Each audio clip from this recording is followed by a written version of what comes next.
CM ರಾಜೀನಾಮೆ ಬಗ್ಗೆ ಮಾಜಿ ಸಚಿವ ಕೆಎನ್ ರಾಜಣ್ಣ ಮಾತನಾಡಿದ್ದಾರೆ. ರಾಹುಲ್ ಗಾಂಧಿ ಹೇಳಿದರೆ ಒಂದು ಕ್ಷಣ ಕೂಡ ತಡ ಮಾಡದೆ ಮುಖ್ಯಮಂತ್ರಿ ರಾಜೀನಾಮೆ ಕೊಡ್ತಾರೆ.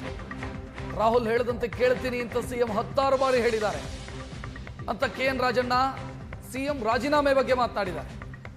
ರಾಹುಲ್ ಗಾಂಧಿ ಹೇಳಿದ್ದನ್ನು ಪಾಲಿಸ್ತೀನಿ ಅಂತ ಸಿಎಂ ಹೇಳಿದ್ದಾರೆ. ಅಷ್ಟು ಹೇಳಿದ ಮೇಲೆ ಗೊಂದಲ ಏನಿಲ್ಲ, ಏನಿದೆ ಗೊಂದಲ ಅಂತ ಕೆಎನ್ ರಾಜಣ್ಣ ಪ್ರಶ್ನಿಸಿರುವುದು.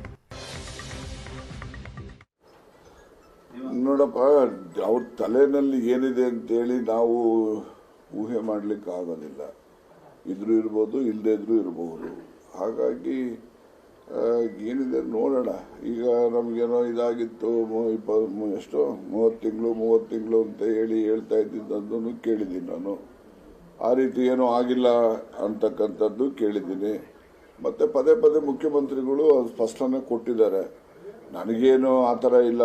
ಯಾವತ್ತು ರಾಹುಲ್ ಗಾಂಧಿಯವರು ನೀವು ಯಾವ ರೀತಿ ನಡ್ಕೋಬೇಕು ಅಂತ ಹೇಳ್ತಾರೋ ಅದು ನಡ್ಕೊಳ್ತೀನಿ. ಅವ್ರು ರಿಸೈನ್ ಮಾಡಿದ್ರೆ ಒಂದು ಕ್ಷಣನೂ ಕೂಡ ನಾನು ಕಾಲ ವ್ಯಯ ಮಾಡೋದಿಲ್ಲ, ರಾಜೀನಾಮೆ ಕೊಡ್ತೀನಿ ಅಂತಲೂ ಹೇಳಿದ್ದಾರೆ. ರಾಹುಲ್ ಗಾಂಧಿಯವರು ಹೇಳ್ತಾರೆ, ಹೈಕಮಾಂಡ್ ಅವರು ಹೇಳ್ತಾರೆ, ಅದನ್ನು ನಾನು ಪಾಲಿಸ್ತೀನಿ ಅಂತ ಹೇಳಿದ್ದಾರೆ. ಅಷ್ಟು ಹೇಳಿದ್ಮೇಲೆ ಗೊಂದಲ ಏನಿಲ್ಲ. Now the ball is in the court of the high command. ಅವರು ಅದ್ರ ಬಗ್ಗೆ ತೀರ್ಮಾನ ಮಾಡಬೇಕು.